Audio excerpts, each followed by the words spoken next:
கிபி 907 முதல் கிபி 1279 வரை சாங் வம்சத்தினுடைய ஆட்சி சீனாவிலே நடைபெற்றது. டாங் வம்சாவளி சரிந்த பின்பு அடுத்த 54 ஆண்டுகளுக்கு சீனாவிலே உள்நாட்டு கலவரங்களும் நிலையில்லா ஆட்சியும் தான் தொடர்ந்தது. நாடு 10 பகுதிகளாக சிதறுண்டது. 5 வம்சாவளிகள் ஆண்டார்கள். மறுபடியும் கிபி 960 தான் நிலைத்தன்மை ஏற்பட்டது. அப்போது ஆட்சிக்கு வந்தவர்கள் தான் சாங் வம்சம். கிபி 1279 வரை ஆட்சி செய்த சாங் பரம்பரையினர் சீனாவை பாரம்பரியத்திலிருந்து நவீன காலத்திற்கு அழைத்து வந்தார்கள். கிபி 960 காலகட்டத்திலே சீனாவிலே நடுத்தர வர்க்கத்தினருடைய எண்ணிக்கை மற்ற இரு பிரிவினரை காட்டிலும் அதிகமானது. கவிதை, கட்டடக்கலை ஆகியவற்றில் இவர்கள் ஆர்வம் காட்டினார்கள். இந்த துறைகள் அமோக வளர்ச்சி கண்டன. தொழில்களை பொறுத்தவரையிலே இரும்பு தயாரிப்பிலே முக்கிய அறிவியல் மாற்றம் வந்தது. கிபி 1000 வரை இரும்பை உருக்குவதற்கு சாதாரண கரி பயன்பட்டது.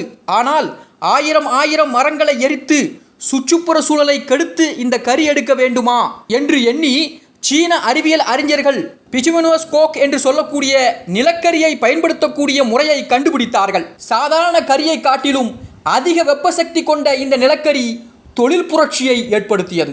கிபி 1010 சக்கரவர்த்தி ஜென்ஜாங் சீனாவினுடைய தேச புத்தகத்தை அறிமுகப்படுத்தினார். நாட்டின் ஒவ்வொரு பகுதியையும் விலாவரியாக விவரிக்கக்கூடிய இந்த பாட புத்தகம் 39 ஆண்டுகள் பல்வேறு துறை அறிஞர்களின் கடுமையான உழைப்பிலே உருவானது. சுமார் 1556 அத்தியாயங்கள் கொண்ட பிரம்மாண்டமான அறிவு களஞ்சியம்தான் இந்த புத்தகம். மருத்துவ உலகின் மாபெரும் படைப்பான பென்கியோ டியூஜிங் என்னும் நூலும் கிபி 1070 வெளியிடப்பட்டது.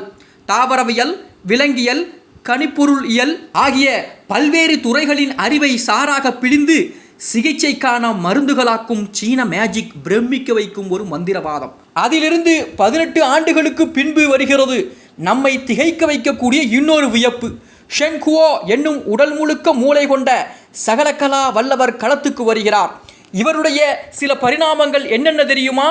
நிதியமைச்சர், கணித மேதை, வானியல் அறிஞர், தாவரவியல் நிபுணர், விலங்கியல் வித்தகர், மருத்துவர், அகழ்வாராய்ச்சியாளர், இராணுவ தளபதி, கல்வியாளர் என்று சொல்லி பல்வேறு துறைகளில் கால் பதித்தவர் தான் ஷென்குவோ. இத்தனை சாதனைகளை கொண்ட சாங் ஆட்சிக்கு ஒரு கருப்பு புள்ளியும் உண்டு. நீண்ட நெடுங்காலமாக பெண்கள் ஆண்களுக்கு சரிநிகர் சமமாக வாழ்ந்து வந்தார்கள். அதை சாங் ஆட்சியாளர்கள் தகர்த்தார்கள். விதவைகள் மறுமணம் செய்யும் வழக்கம் சீனாவிலே இருந்தது. அரசாங்கமோ இதை தடை செய்தது. கோயில்களுக்கும் குறிப்பிட்ட சில திருவிழாக்களுக்கும் தவிர வேறு எதற்கும் பெண்கள் வீட்டை விட்டு வெளியே வரக்கூடாது என்று சட்டம் வந்தது.